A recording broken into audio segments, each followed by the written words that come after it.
आज हम करेंगे बच्चों इसका अभ्यास कार्य। लेकिन उससे पहले हम एक बार इसकी हिंदी सार जो है वो दोहराई कर लेंगे ताकि हमें अभ्यास कार्य करने में कोई दिक्कत ना आए, किसी तरह की कठिनाई ना हो। तो ऊपर निर्मित चित्र है सावित्रीबाई फूले का। ये विद्यालय जा रही है, ये हमने पढ़ा था अभ्यास में अनुवाद में इसके। तो ऊपर इसमें क्या है कि पाठशाला का चित्र है ये, और इसमें जो सावित्रीबाई फूले हैं वो अपने पाठशाला में जा रही है। महाराष्ट्र की प्रथम कन्या पाठशाला है ये, और कुछ बच्चे उनके ऊपर धूल डाल रहे हैं और कुछ कंकड़ फेंक रहे हैं। लेकिन फिर भी वो अपने विद्यालय में जाकर कन्याओं के साथ या लड़कियों के साथ अच्छे से खुशी से बात करती है और उनको पढ़ाती है, साथ में अपना कार्य भी करती है पढ़ाई का। और ये महिला कौन है? यह है महाराष्ट्र की प्रथम महिला शिक्षिका सावित्रीबाई फूले। इनका जन्म 1831 3 जनवरी 1831 को महाराष्ट्र के नायगांव में हुआ था। माता लक्ष्मीबाई और पिता खंडोजी थे। 9 वर्ष की आयु में इनकी शादी ज्योतिबा फूले के साथ हो गई थी, और वो भी उस समय 13 वर्ष के थे, और स्त्री शिक्षा के प्रबल समर्थक भी थे। तो इसी कारण से सावित्रीबाई फूले जो है अपनी पढ़ाई को आगे जारी रख सकी, और उन्होंने आंग्ल भाषा यानी कि अंग्रेजी भाषा का भी अध्ययन किया। 1848 ईस्वी में पुणे नगर में सावित्री और ज्योतिबा महोदय ने एक कन्या का पहला विद्यालय जो है वो आरंभ किया कन्याओं के लिए। उस समय वो केवल 17 वर्ष की थी। 1851 ईस्वी में उन्होंने अस्पृश्यता का तिरस्कार करने वाली, यानी कि जो नीची जाति की जो लड़कियां थी जिनको उस विद्यालय में जाने की इजाज़त उस टाइम या तो वो लड़कियां जाती तो दूसरी लड़कियां नहीं आती थी, यानी कि उनके लिए फिर इन्होंने एक अलग से विद्यालय प्रारंभ किया, क्योंकि उस टाइम ऊंच नीच का भी बहुत ज़्यादा माना जाता था उसको भी। सामाजिक कुरीतियों की भी वो विरोधी थी। विधवाओं के जो सिरोमुंडन का बुराई थी, सामाजिक कुरीतियाँ थी ये भी, उसका भी उन्होंने विरोध किया, जिसके लिए वो सीधी नाइयों से मिली, ताकि वो अगर सिरोमुंडन का कार्य ही नहीं करेंगे तो ये प्रथा जो है वो समाप्त हो जाएगी। एक बार वो रास्ते में जा रही थी तो उन्होंने कुछ फटे हुए कपड़ों में कुछ निम्न जाति की औरतों को जल मांगते हुए कुएं पर देखा, लेकिन उच्च वर्ग की महिलाएं जो है वो उनका मजाक उड़ा रही थी। तो सावित्री जो है उन्हें अपने घर ले गई और उन्हें अपना घर का तालाब दिखाकर कहा कि तुम यहाँ से जितना मन चाहे जल ले जा सकती हो, यहाँ पे कोई भी जाति बंधन नहीं है, यह सबके लिए है। यानी कि वो मनुष्य की समानता और स्वतंत्रता का हमेशा पक्ष लेती थी। महिला सेवा मंडल और शिशु हत्या प्रतिबंध गृह की संस्थाओं में भी उन्होंने काम किया। दोनों ने, किसने? सावित्रीबाई फूले ने और उनके पति ने। सत्य शोधक मंडल की भी वो सदस्य रही है, और इस मंडल का कार्य था कि जो पीड़ित समुदाय है उनको अपने अधिकारों के प्रति जागरूक करना। सावित्रीबाई ने अनेक संस्थाओं में का प्रशासन जो है वो अच्छे से संभाला, और जो बीमारियां थी दुर्भिक्ष के समय, अकाल के समय, भूखमरी के समय, प्लेग के समय, तो उन्होंने पीड़ित लोगों की बिना रुके और बिना थके लगातार सेवा की। और ऐसे ही एक महारोग के प्रसार के समय सेवा में लगे हुए वो खुद भी असाध्य रोग से पीड़ित हो गई, और 1897 ईस्वी में उनका निधन हो गया। इसके अलावा वो साहित्य भी लिखती थी, और उनकी 2 रचनाएं जो थी, एक काव्य फूले और एक सुबोध रत्नाकर, दोनों ही बहुत अच्छी हैं।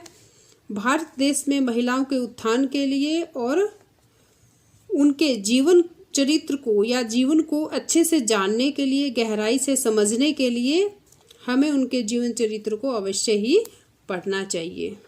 हमारा फर्स्ट क्वेश्चन है बच्चों, एक पदेन उत्तरत है कि एक पद में उत्तर देना है कि दृष्टिनाम कुरीतिनाम सावित्री मुखरम विरोधम अकरोत है, कि कैसी कुरीतियों का या बुराइयों का सावित्री ने मुखर विरोध किया था। सामाजिक कुरीति नाम, तो कैसी थी? सामाजिक बुराइयां थी वो। इसको बड़ा क्वेश्चन लिखना है तो हम ये इसको लिख सकते हैं सामाजिक कुरीति नाम। इसको हटा देंगे, कुरीति नाम यहाँ पे आ गया है। अगर यहाँ पे अकेला सामाजिक लिखोगे तो सामाजिक कुरीति नाम सावित्री मुखरम विरोधम अकरोत, क्वेश्चन मार्क हटा के हम पूर्ण विराम लगा देंगे। तो सामाजिक कुरीति नाम सावित्री मुखरम विरोधम अकरोत्। के कुपात जलोद्धरणम अवार्यन, कि जल को लेने से, कुएं पे जल लेने से किसने मना किया था? उच्च वर्गीय। का सदृढ़ निश्चयात न विचलती, कि वह अपने दृढ़ निश्चय से या संकल्प से नहीं विचलित हुई। का कौन थी? सावित्री महोदया। सावित्री महोदया सदृढ़ निश्चयात न विचलती, वहाँ के की जगह आ जाएगा। 1 नंबर का है तो सिंपल एक वर्ड लिख देंगे, और 2 का है, 3 का है तो हम इनकी जगह उस शब्द को लगा के पूरी लाइन लिख देंगे। विधवानां शिरोमुंडनस्य निराकरणाय सा कई मिलितः, कि विधवाओं के शिरोमुंड के निराकरण के लिए यानी कि समस्या के समाधान के लिए वह किससे मिली? नापितई, नाइयों से। सा काशाम कृते प्रदेशस्य प्रथमं विद्यालयम आरभत है। सा काशाम यानी कि उसने किसके लिए प्रदेश में पहला विद्यालय आरंभ किया था? कन्या नाम। सा कन्या नाम कृते प्रदेशस्य प्रथम विद्यालयम आरभत। ये हमारा सेकंड क्वेश्चन कि पूर्ण वाक्येन उत्तरतः है, कि पूरी लाइन में ही हमें उत्तर देना है। तो अब यहाँ ये ध्यान रखना बच्चों कि वहाँ जो छोटे क्वेश्चन थे उनमें हमने छोटा भी बनाया, बड़ा भी बनाया। तो ये जरूरी नहीं है कि पूर्ण वाक्य ये है तो यहीं से आपको एग्जाम्स में दिए जाएंगे, वहाँ से भी दे सकते हैं और यहाँ से भी। ठीक है, वहाँ से आप आसानी से बड़ा और छोटा दोनों तरह से याद कर सकते हैं। तो हमारा यहाँ है किम किम सहमाना सावित्री बाई सदृढ़ निश्चयात न विचलती। क्या क्या सहन करके भी सावित्री बाई जो है अपने दृढ़ निश्चय से या संकल्प से विचलित नहीं हुई। यदा सावित्री महोदया पुस्तकानि आदाय गृहात् अगच्छत् मार्गे कश्चित् तस्या उपरि धूलिं कश्चिन् च प्रस्तरखण्डान् अक्षिपत् तदापि सा सदृढ़ निश्चयात् न विचलति स्म। वह जब घर से, सावित्री बाई महोदया पुस्तकें लेकर घर से निकलती थी तो रास्ते में कोई उनके ऊपर धूल डालता था तो कोई पत्थर के टुकड़े, लेकिन उसके बावजूद भी वह अपने संकल्प से विचलित नहीं हुई। ये लास्ट लाइन है यहाँ से, तदापि सा सदृढ़ निश्चयात, ये यहाँ से यहीं से आ जाएगी, सदृढ़ निश्चयात न विचलति सम। सावित्री बाई फूले महोदयायाः पित्रोः नाम किम आसीत्, कि सावित्री बाई फूले महोदय के माता पिता का नाम क्या था?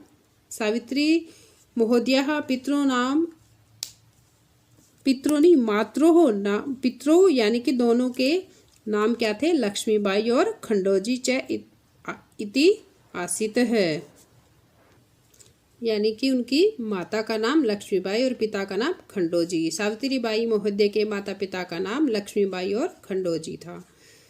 नेक्स्ट है विवाह अंतरमपि सावित्र्याः मनसि अध्ययन अभिलाषा कथम उत्साहं प्राप्तवती, कि विवाह के बाद सावित्री के मन की जो पढ़ाई की इच्छा थी उसे उत्साह कैसे मिला? कि विवाह उपरांत, विवाह अनंतरम अपि सावित्र्याः मनसि अध्ययन अभिलाषा उत्साहं प्राप्तवती। ये यहाँ से हमने ऊपर से यूं की यूं उठा सकते हैं हम इसको, कि विवाह अंतरम अपि सावित्र्याः मनसि अध्ययन अभिलाषा, उसके बाद उत्साह कथम हटा देंगे, उत्साहं प्राप्तवती यत् तस्याः पति स्त्री शिक्षायाः प्रबलम समर्थक आसीत्, कि उसका पति भी स्त्री शिक्षा का प्रबल समर्थक था। यानी कि आप इसको बड़ी लाइन को देख के डरना नहीं है, आधी से ज़्यादा लाइन जो है वो यहीं से ली गई है। जलम पातुम निवार्यमाणा नारी सा कुत्र नीतवती किंचित कथयतः, जल पाने के लिए जो महिलाएं वहाँ कुएं पे प्रार्थना कर रही थी उनके निवारण के लिए, सा यानी कि सावित्री बाई ने कुत्र नीतवती ही, उन्हें कहाँ ले गई और किंचित कथयत और क्या कहा। जलम पातुम निवार्य ये माणा, ये यहाँ से यूं का यूं आ जाएगा नारी तक, सा तक आ जाएगा। उसके बाद कुत्र की जगह आएगा निजग्रहम नीतवती, कुत्र की जगह निजग्रहम नीतवती ऊपर से आ गया। तहा यथेष्टम जलम नेतुम एकथ्यत, कि वह उन्हें अपने घर ले गई और कहा जितनी इच्छा है उतना जल ले लो। नेक्स्ट है हमारा काशाम संस्थानाम स्थापनाया फूले दंपत्योः अवदानम महत्वपूर्णम, कि किन संस्थाओं में की स्थापना में फूले दंपत्ति का महत्वपूर्ण योगदान है। महिला सेवा मंडल, शिशु हत्या प्रतिबंध गृह आदि संस्थाओं की स्थापना में फूले दंपत्ति का महत्वपूर्ण योगदान है। अब यहाँ पे स्टार्टिंग में नाम है लेकिन लास्ट की लाइन फिर ऊपर से ली गई है। इत्यादि नाम संस्थानाम स्थापनाया, ये रहा संस्थानाम स्थापनाया फूले दंपत्यो अवदानम महत्वपूर्णम, यानी कि काशाम की जगह नाम आ जाएंगे और उसके बाद ऊपर से यूं की यूं लाइन आ जाएगी। ये ध्यान रखना कि उत्तर लिखते हुए आप क्वेश्चन मार्क जो है वो हटा दोगे, पूर्ण विराम लगाना है। सत्यशोधक मंडलस्य उद्देश्यम किम आसीत, कि सत्यशोधक मंडल था उसका उद्देश्य क्या था। सत्यशोधक मंडलस्य उद्देश्य आसीत, आ गया ना, सत्यशोधक मंडलस्य उद्देश्य आसीत। अब यहाँ किम आसीत है तो किम हटा देंगे, आशित उत्पीड़ितानाम समुदायानाम स्व अधिकारान प्रति जागरणम इति, कि जो पीड़ित समुदाय है उनको अपने अधिकारों के लिए जागृत करना। सत्यशोधक मंडल का उद्देश्य क्या है कि उत्पीड़ितानाम समुदायानाम स्व अधिकारान प्रति जागरणम इति, कि जो उत्पीड़ित समुदाय है उनको अधिकारों के लिए जागृत करना। अब यहाँ भी इतनी लाइन जो है आशित तक ऊपर से ली गई है। सत्यशोधक मंडलस्य उद्देश्यम आशित। नेक्स्ट है हमारा तस्याः द्वयो काव्य संकलनयो नामनी के, कि उनके द्वारा जो दो काव्य संकलन थे उनका नाम क्या है। काव्यफूले सुबोध रत्नाकर है च तस्य, अब यहाँ तक है, उसके बाद ये ऊपर से है द्वयो काव्य संकलनयो नामनी स्तः, ठीक है, ज़्यादा ऊपर से कम नीचे से, तो याद कम करना होगा लेकिन ध्यान रखना होगा। नेक्स्ट क्वेश्चन हमारा कि रेखांकित पदानि अधिकृत्य है प्रश्न निर्माणम कुरुतः, कि यहाँ रेखांकित शब्द है, इनको इनकी जगह हमें प्रश्न निर्माण शब्द रखना है। तो यहाँ पे इस क्वेश्चन में विशेष ध्यान ये रखना है कि जैसे ही हम ये शब्द यहाँ रखेंगे तो उसके बाद जो पीछे पूर्ण विराम है, क्योंकि हमें इनका प्रश्न बनाना है और प्रश्न बनाते हुए पूर्ण विराम की जगह क्या आ जाएगा, क्वेश्चन मार्क चिन्ह, ठीक है, हम इसे हटा देंगे और ये लगा देंगे।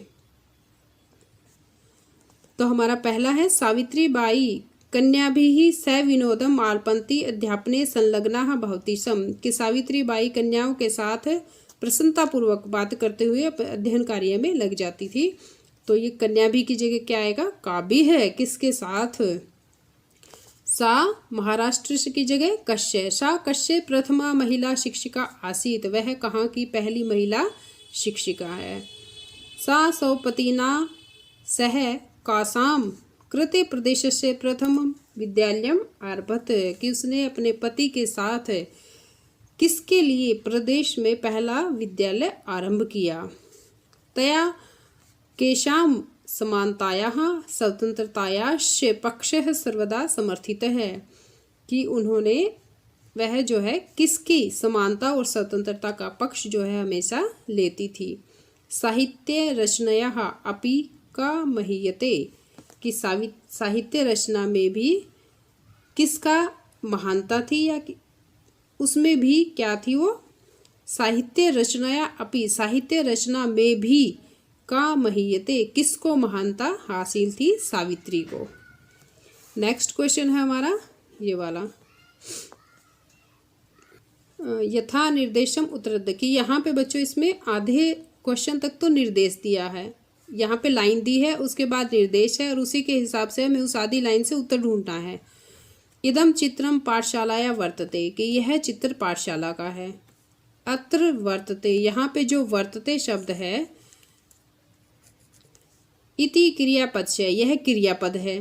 कर्तृपदम किम, तो इसका कर्तृपद क्या होगा, तो यानी कि ये लाइन दी होती है यहाँ पे निर्देश में और इसमें से ही पूछा होता है कोई क्रियापद, विशेषण, सर्वनाम, संज्ञा। तो यहाँ पे वर्तते का क्रियापद है ये, कर्तृपद क्या है इसका, चित्रम। तस्याः स्वकीयम अध्ययनमपि सहैव प्रचलति, कि वह अपना अध्ययन कार्य भी साथ ही करती थी। अस्मिन् वाक्ये विशेष्य पदम किम, इस वाक्य में विशेष्य पद जो है वो कौन सा है, अध्ययन। अध्ययन जो है इसमें विशेष्य पद है। अपि यूयमिमां महिलां जानीते है, क्या आप इस महिला को जानते हैं। अस्मिन् वाक्ये यूयम इति पदम केभ्यम प्रयुक्तम, कि यहाँ पे यूयम शब्द जो है वो किसके लिए प्रयुक्त हुआ है। कि यूयम यानी कि आप सब, कौन आप सब, महिला को, इस महिला को जानते हैं आप सब कौन, छात्र, पाठक, यानी कि जो भी उस पाठ को पढ़ने वाले हैं उन सब के लिए ये केभ्य शब्द प्रयोग किया गया है। यहाँ पे इसका आंसर दिया गया है छात्रेभ्यः है, पाठकेभ्यः है, यानी कि छात्र और पाठक।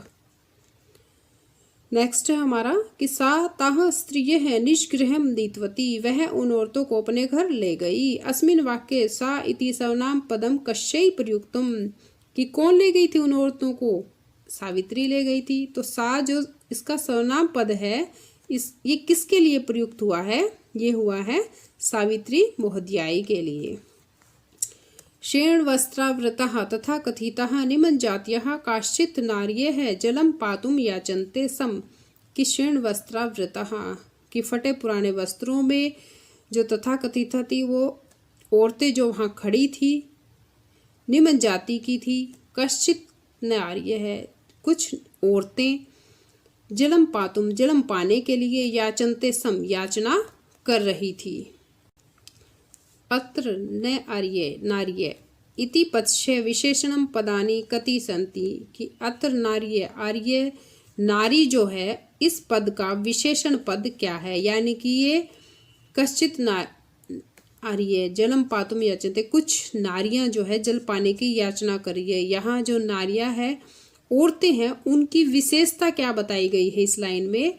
विशेषण मतलब विशेषता क्या बताई गई है, कति संति कानी चैती लिखते हैं तो उन्हें हमें बताना है। तो उनकी जो औरतें थी उनकी क्या विशेषताएं की थी, शेण वस्त्रावृता थी, तथा कथिता थी और निमन जाति की थी, यानी कि वो औरतें कैसी थी, फटे पुराने कपड़ों में, तथा कथिता यानी कि निमन जाति की औरतें थी। ये उनकी विशेषताएं हैं। नेक्स्ट क्वेश्चन है हमारा कि अधोलिखितानि पदानि आधृत्य वाक्यानि रचित हैं, कि नीचे लिखे हुए पदों से वाक्य की रचना करनी है। ये आप अपनी तरफ से भी कोई लिख सकते हो, लेकिन जो ये शब्द है ये इनके साथ बीच में आगे पीछे कहीं भी इस लाइन में आने चाहिए। जैसे सौक्यम, सौक्यम कर्म कुरु, सौक्यम कर्म करु, सविनोदम, सा सविनोदम अपठत, ठीक है। तस्याः क्रिया शोभना, हरियाणा प्रदेशस्य शासनम सुंदरम अस्ति, सा मुखरम अवदत है, हरियाणा प्रदेश का शासन जो है वो सुंदर है, सा मुखरम अवदत है, सर्वदा हरि भज। अब नेक्स्ट हमारा अधोलिखितानि पदानि आधृत्य वाक्यानि रचित है। यहाँ पे वाक्यानि रचिए, वाक्य बनाने हैं वो तो यहाँ पे आ चुका है, वाक्यानि रचित है। तो यहाँ पे क्या आएगा, विलोम शब्द, कि जो ये शब्द हैं इनके हमें विलोम शब्द लिखने हैं। ऊपरी नीचे यानी कि ऊपर नीचे, आदानम प्रदानम, परकीयम स्वकीयम, विषमता समता, व्यक्तिगतम समष्टिगतम, आरोह अवरोह, यानी कि वाक्य नहीं रचना करनी हमें, यहाँ विलोम शब्द या विपरीतार्थक शब्द लिखने हैं। नेक्स्ट क्वेश्चन है हमारा अधोलिखित पदानाम समानार्थक पदानी पाठा चित्वा लिखते हैं, कि ये मंजूसा दी हुई है यहाँ पे इन्होंने, तो यहाँ से हमें चुनकर समानार्थक शब्दों को लिखना है। शिक्षणे अध्यापने, पथि मार्गे यानी कि रास्ता, हृदय मनसी, इच्छानुसारम यथेष्टम, योगदानम अवदानम, निरंतरम अविरतम। नेक्स्ट हमारा अधोलिखितानाम पदानाम लिंग विभक्ति वचनम च लिखता है, कि पद जो है इनका लिंग विभक्ति और वचन लिखना है। तो धूलिम स्त्रीलिंग का द्वितीय एकवचन है, नामनी नपुंसकलिंग सप्तमी एकवचन है, अप्रह पुल्लिंग प्रथमा एकवचन है, कन्या नाम स्त्रीलिंग षष्ठी बहुवचन है। कन्या नाम यानी कि बहुवचन, इसी से पता चल रहा है, कन्या स्त्रीलिंग है। सहभागिता स्त्रीलिंग द्वितीय एकवचन, नापितई ये क्या थे, नाई थे, पुल्लिंग है, तृतीय है और बहुवचन है। अब नेक्स्ट बच्चों हमारा उदाहरणम अनुसृत है, निर्देशानुसारम लकार परिवर्तन कुरुते है, कि ये उदाहरण दिया हुआ है, इसके अनुसार हमें इसका लकार परिवर्तन करना है। जो धातु रूप में आते हैं ना, लट लकार, लंग लकार, लोट लकार, उसी हिसाब से हमें इनका परिवर्तन करना है। सा, ये उदाहरण दे रखा है इन्होंने, हमें इनका परिवर्तन करना है। सा अध्यापने संलग्ना भवती, वह अध्यापन के कार्य में लग जाती है। ऋट लकार में इसको चेंज करना है, हमें बदलना है। तो इसका क्या बनेगा, सा अध्यापने संलग्ना भविष्यति। सा त्रयोदश वर्ष कल्पः अस्ति, इसका लंग लकार में सह त्रयोदश वर्ष कल्पः आसीत्। महिला तडागात जलम नयन्ति, लोट लकार में महिलाः तडागात जलम नयन्तु। वयम प्रतिदिनं पाठं पठामः, विधिलिंग में वयम प्रतिदिनं पाठं पठेमः। यूयं किं विद्यालयं गच्छतः, ऋट लकार में बदलना है, यूयं किं विद्यालयं गमिष्यथ। ते बालकाः विद्यालयात् गृहं गच्छन्ति, लंग लकार में बदलना है, ते बालकाः विद्यालयात् गृहं अगच्छन्। अब इनको आसानी से कैसे याद करोगे, पूरी लाइन नहीं करनी हमें, ध्यान में सिर्फ आखिरी शब्द रखना है, क्योंकि यही जो है इसका परिवर्तित हुआ है। भवती, अस्ति, नयति, पठाम, गच्छन्ति, हमें सिर्फ यही बदलना है इसका। बाकी सारी जो लाइन है वो यूं की यूं लिखी गई है। जैसे इसका है सा अध्यापने संलग्ना भवती, सा अध्यापने संलग्ना भविष्यति। तो ये आपको लकार के हिसाब से ध्यान रखना है। ठीक है बच्चों, मुझे उम्मीद है कि आप सबको ये लेसन अच्छे से समझ में आ गया होगा। फिर भी अगर कुछ समझ नहीं आता तो कमेंट बॉक्स में लिखकर पूछ सकते हैं।